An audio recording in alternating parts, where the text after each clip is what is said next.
Welcome adventurers of knowledge to a realm where magic and myth intertwine. In the heart of the enchanting world of Norath, there lies a divine tale as old as the land itself. This is the story of Tunare, the goddess of growth and nature, a tale that echoes through the ages. Our journey today delves into the very creation of Tunare, a story deeply woven into the fabric of EverQuest's lore. Our story begins with the arrival of Vishen, the mother of all dragons, a deity of unparalleled power. With her, she carried a seed that would become the cornerstone of Tunare's existence. In an act of divine providence, Vishen entrusted this seed to the very land of Norath, a symbol of life and growth in its purest form. With her creation, Norath's fate was forever intertwined with Tunare's divine presence, and the world began to flourish under her care. Tunare wove the vibrant tapestry of life itself, giving birth to the lush and mystical plane of growth. In this verdant realm, the very heartbeat of existence echoes, where flora flourishes, and creatures of the wild find harmony, a testament to Tunare's boundless love for the natural world. In the heart of the enchanted world of EverQuest, a divine vision unfolded. A vision of a race destined to be the very guardians of nature itself. This is the tale of Tunare and her creation of the timeless Elves. These elves, born of her vision, possess an unparalleled connection to the natural world. With their ethereal beauty and inherent magical prowess, the elves embody the very essence of their goddess. They speak with the animals, wield the power of nature, and live in perfect harmony with the forests. These guardians of the forest possessed the remarkable ability to mend wounds inflicted upon both the land and its inhabitants. Their magic flowed from their deep connection to Tunare, nurturing life wherever it flourished. In the hands of elven spellcasters like druids and rangers, nature-based magic flourished. It was a gift from Tunare herself, a manifestation of their divine connection. Every aspect of their lives was a testament to their unwavering devotion to Tunare. From the creation of the Elves, we journey deeper into the enchanting world of Tunare. But her sylvan paradise was not always serene. It bore witness to a dramatic chapter in elven history, known as the War of the Fae. When the sinister Dark Elves, disciples of the malevolent god Inaruk, the Prince of Hate, sought to encroach upon the sacred lands of Elddar, a fierce conflict erupted. Tunare's faithful followers fought valiantly against the dark elven forces. The War of the Fae witnessed epic battles, where the forces of good clashed with the minions of Inaruk. The Elder Forest, once a realm of peace, became a battlefield soaked in the blood of heroes. But the elves' determination to protect their sacred lands never wavered. They were fueled by their unwavering faith in Tunare. In the end, Tunare's divine influence and the indomitable spirit of her followers prevailed. The dark elven forces were pushed back, and Elder Forest was saved. The War of the Fae, a test of the elves' resolve and devotion to their goddess, left a lasting legacy in the Elder Forest and in the hearts of the elven people. As the Elder Forest stood victorious after the War of the Fae, the elven people faced another daunting challenge. Inaruk would return to cast his ominous shadow upon the world of EverQuest once again.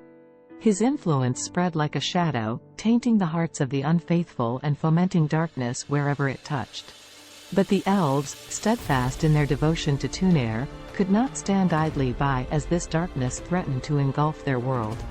Thus began the harrowing Battle of Bloody Kithicor, where the forces of good and evil clashed in a struggle that would define the fate of Norath.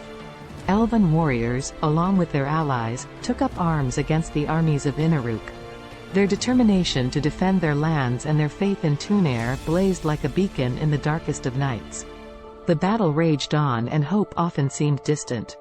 But it was in these moments of despair that the power of Tunare's divine influence shone the brightest. In the end, the forces of good, guided by the unwavering faith in Tunare, achieved the impossible. They sealed Inaruk within the plane of hate, ending his reign of darkness. The Battle of Bloody Kithicor became a symbol of the enduring strength of Tunare's faithful and the triumph of light over darkness in the world of EverQuest.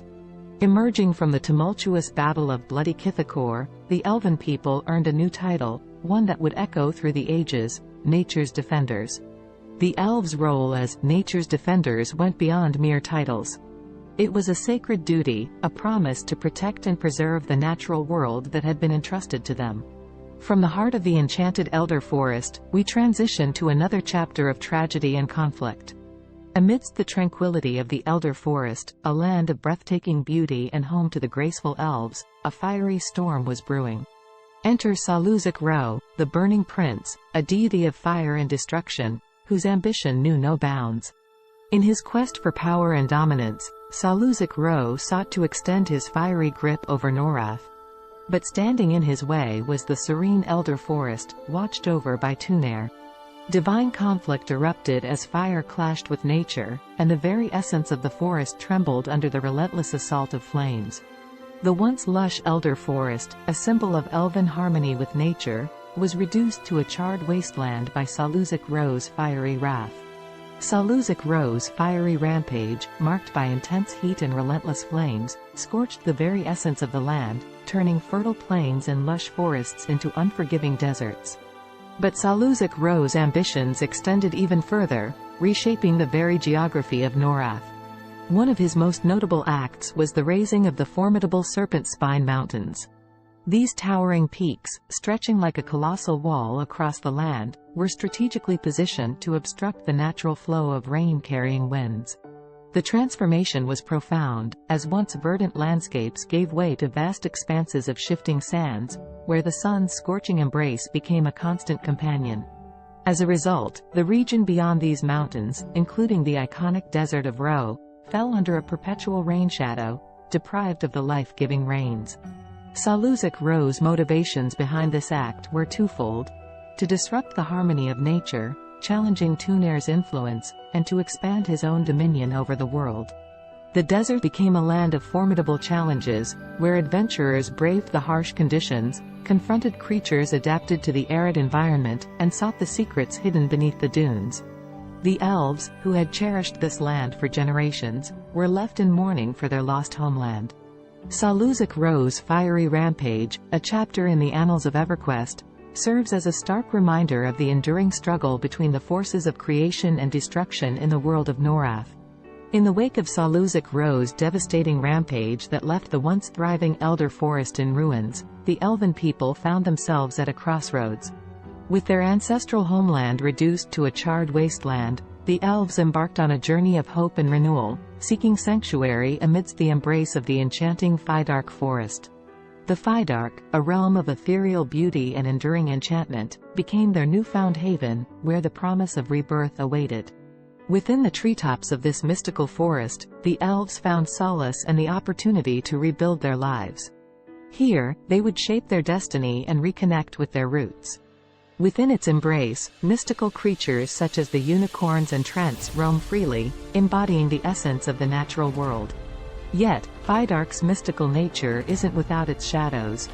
The enigmatic Mistmoor Castle looms in the depths, shrouded in secrets and haunting mysteries. During their transition to the Faydark, the elves faced a choice: two distinct paths that would define their culture and identity. Some, inspired by the mystical essence of the Faydark, embraced their connection to nature and chose to remain close to the forest's heart. These elves became known as the Wood Elves. High above the forest floor, they established Kelithin, an arboreal city that melded seamlessly with the ancient trees, and there they thrived. Others, driven by their longing for magic and governance, founded the city of Felwith. High Elves, as they became known, sought to master the arcane arts and bring order to their lives. Felwith rose as a gleaming city of grandeur and learning, where the pursuit of magical knowledge and governance was celebrated. The elves' division into Wood Elves and High Elves, each honoring their connection to the Faydark in their unique way, marked a pivotal moment in their history. Tunare's influence also cast a long shadow over another tumultuous chapter in Norath's history, notably during the fall of the Combine Empire. The Combine Empire, an empire of unparalleled technological advancement and dominion, once reigned supreme across the lands of Norath. Driven by their insatiable hunger for power and territory, the Combine sought to conquer all they surveyed, often at the expense of the natural world. As the empire expanded, it encroached upon sacred lands, ancient forests, and mystical groves. This audacious disregard for the balance of nature invoked the ire of Tunare. Seeking to protect the sanctity of nature, emissaries from elven factions, guided by their devotion to Tunare, pleaded for the Combine to halt their relentless expansion. Diplomatic negotiations were tense, with the Combine viewing the Elves' pleas as obstacles to their ambition. It was at this critical juncture that Tunare's divine intervention manifested. The goddess's influence, channeled through her followers, unveiled the consequences of the Empire's actions. Natural disasters and supernatural phenomena swept across the Empire's lands, wreaking havoc on its cities and people. The forests and the elements themselves seemed to rise against the invaders. As the Empire's dominion crumbled and its power waned, the Combine faced not only external threats but also internal strife caused by their heedless expansion. The fall of the Combine Empire serves as a testament to Tunare's unwavering commitment to the sanctity of nature and the balance of the world.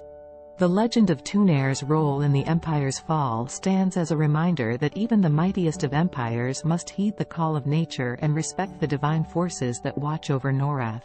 In the complex tapestry of EverQuest's divine pantheon, Tunare is not an isolated figure but rather a part of intricate relationships with other deities. Tunare's presence is felt not only through her influence on nature but also through her interactions with fellow deities who hold dominion over different aspects of the world. Among her divine peers, Tunare shares a close bond with Karana, the Rainkeeper, and Arolisi Mar, the Queen of Love. Together, they form a triad of gods who oversee the natural world, weather, and emotions. This collaboration among the triad exemplifies the interconnectedness of the divine forces in Norath. Tunare's role in nurturing the land harmonizes with Karana's control over the weather, creating an intricate balance. Followers of Tunare often collaborate with devotees of other deities to maintain the harmony of their shared domains, ensuring that nature's growth and life's emotions are in equilibrium. However, it's important to acknowledge that not all divine relationships are harmonious. The world of EverQuest is rife with conflicts and rivalries among deities, each vying for influence. Tunare's interactions with deities such as Inaruk, the Prince of Hate, and Bertoxaluz, the Plaguebringer, have at times led to conflicts that reshape the course of Norath's history. In the grand tapestry of EverQuest's pantheon, Tunare's connections with other deities reveal the intricate web of alliances, rivalries, and divine struggles that shape the world. And so, we reach the end of our journey through the captivating stories of Tunare's influence, her divine touch upon the world of EverQuest. From the creation of the Elves to the fall of empires, from epic battles to the mystical Faydark forest, we've witnessed the ebb and flow of history guided by the goddess of growth and nature. In the tapestry of EverQuest, Tunare's presence is felt not only in the majestic landscapes but also in the hearts of her devoted followers and the spirits of brave adventurers. As we conclude our quest, remember that the stories we've explored are but a glimpse into the boundless wonders of this immersive world. The tales of Tunare, the goddess who nurtures life and protects her children, will forever be etched in the lore of Norath. Thank you for joining us on this extraordinary journey. Until next time, may Tunare's blessings guide your path.